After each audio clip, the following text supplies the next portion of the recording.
നമസ്കാരം, ഭാരത് ലൈവിലേക്ക് സ്വാഗതം. നമസ്കാരം. രാവിലെ പിണറായി വിജയൻ്റെ വീട്ടിലടക്കം 12 കേന്ദ്രങ്ങളിൽ EDയുടെ അപ്രതീക്ഷിതമായ റെയ്ഡ്.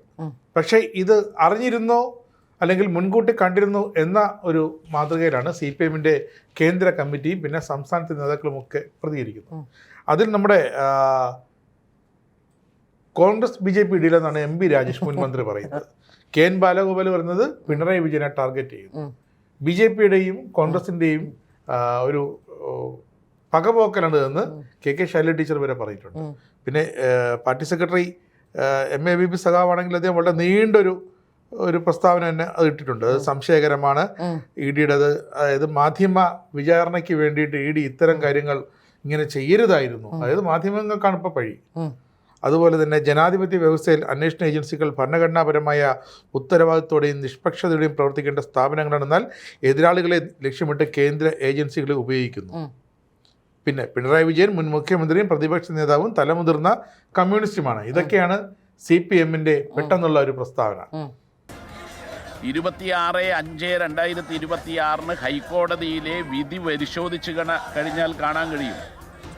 അതിൽ കക്ഷിയല്ല എക്സാലോജിക്കിൻ്റെ വീണ വിജയൻ എന്ന് മാത്രമല്ല, ആ കേസിൽ ഏറ്റവും ഒടുവിൽ FIR പോലും രജിസ്റ്റർ ചെയ്യാൻ പാടില്ല എന്ന നിഗമനത്തിലാണ് കോടതി എത്തിയത്. അപ്പോൾ പിന്നെ ഇത് ബോധപൂർവമായി പിണറായി വിജയനെ ലക്ഷ്യമാക്കിക്കൊണ്ടുള്ള രാഷ്ട്രീയ വേട്ടയാണ്. അത് പിണറായി വിജയൻ എന്ന് പറയുന്ന വ്യക്തിക്കെതിരെയല്ല, CPMനെതിരായിട്ടുള്ള വേട്ടയാണ്. ഇതിനെ രാഷ്ട്രീയമായി നേരിടും, നിയമപരമായി നേരിടും. നിയമപരമായി നേരിടാൻ ഇപ്പം കഴിയാത്തത് എന്താ? ഇതിൽ വീണ വിജയൻ കക്ഷിയേയല്ല. വീണ വിജയനെതിരായി നേരത്തെ കൊടുത്ത കേസുണ്ടല്ലോ, മാത്യു കുഴൽനാടൻ.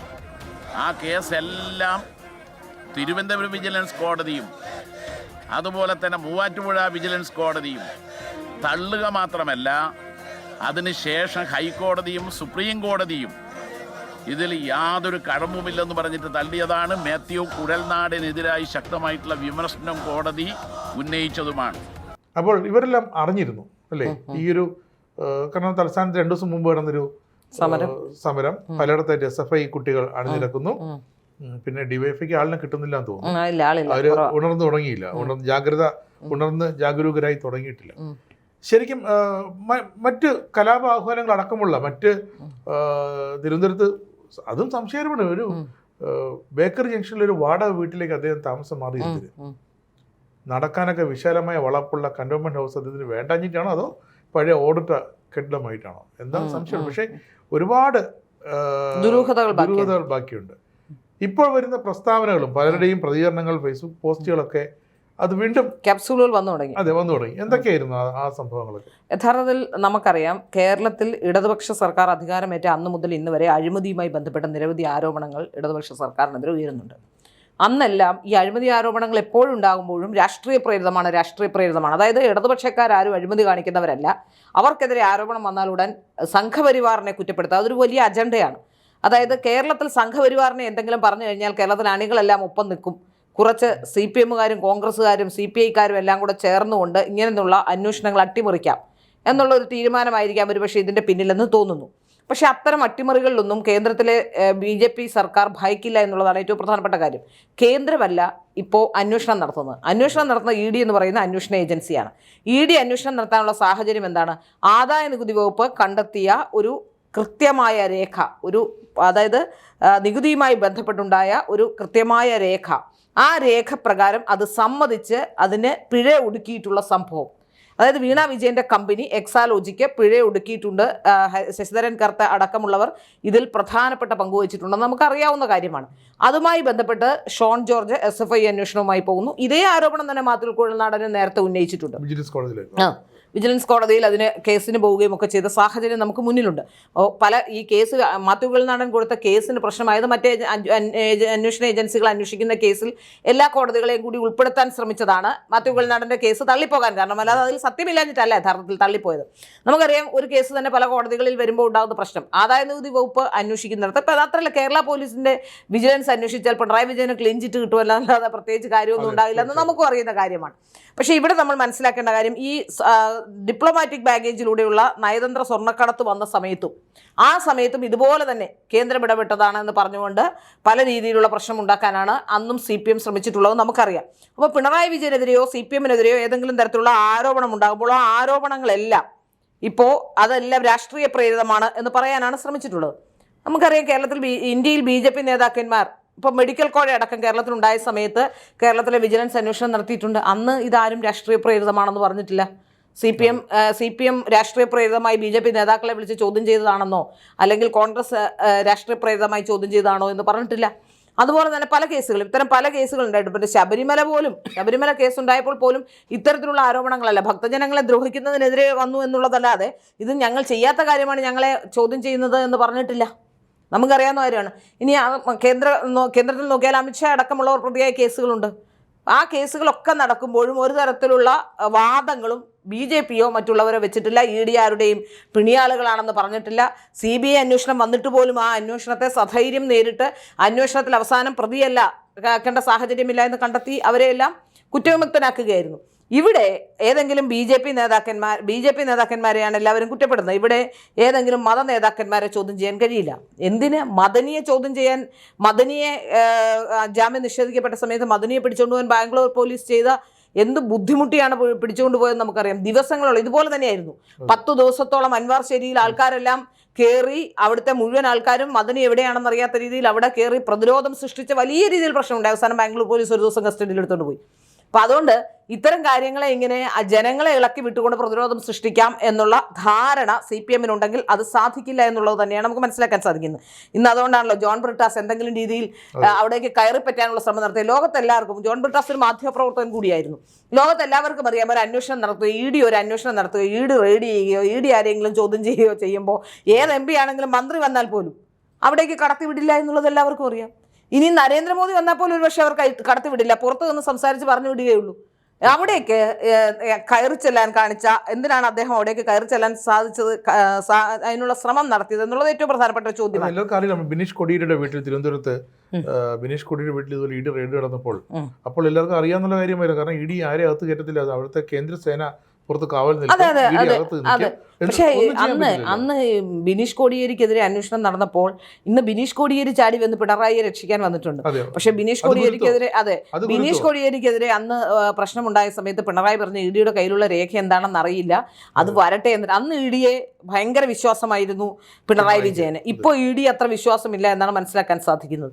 ഏതായാലും ബിനീഷ് കോടിയേരി പ്രതിരോധം തീർക്കാൻ ഓടി വന്നത് എന്തിനാണെന്ന് മനസ്സിലാവുന്നില്ല. P ജയരാജനും വന്നിട്ടുണ്ട്. സത്യത്തിൽ P ജയരാജൻ എന്ന് അങ്ങനെയൊക്കെ പറയുന്നുണ്ടെങ്കിലും മനസ്സുകൊണ്ട് ഏറ്റവും കൂടുതൽ സന്തോഷിക്കുന്ന ഒരാൾ P ജയരാജനായിരിക്കും. അദ്ദേഹം അവിടെ നിന്ന് ഇത്തരത്തിലുള്ള കാര്യങ്ങളൊക്കെ പറയുന്നുണ്ടെങ്കിലും, പാർട്ടിക്ക് വേണ്ടി സംസാരിക്കുന്നു എന്ന രീതിയിൽ പറയുന്നുണ്ടെങ്കിലും, ദൈവമേ ഇപ്പോഴേ അറസ്റ്റ് ചെയ്തുകൊണ്ട് പോണേ എന്ന് തീരുമാനിച്ചു. പ്രത്യേകിച്ച് എനിക്ക് തോന്നുന്നു അദ്ദേഹത്തിന്റെ വഴിപാട് ഫലം കണ്ടു എന്നാണ് തോന്നുന്നത് കേട്ടോ. കൊടുങ്ങല്ലൂർ പോയി ശത്രുസംഹാരം നടത്തിയ ഉടനെ തന്നെ അതെ കൊടുങ്ങല്ലൂര് അമ്മയ്ക്ക് ശക്തിയുണ്ടെന്ന് P ജയരാജന് മനസ്സിലായിട്ടുണ്ട്. ആണെന്ന് അറിയില്ല.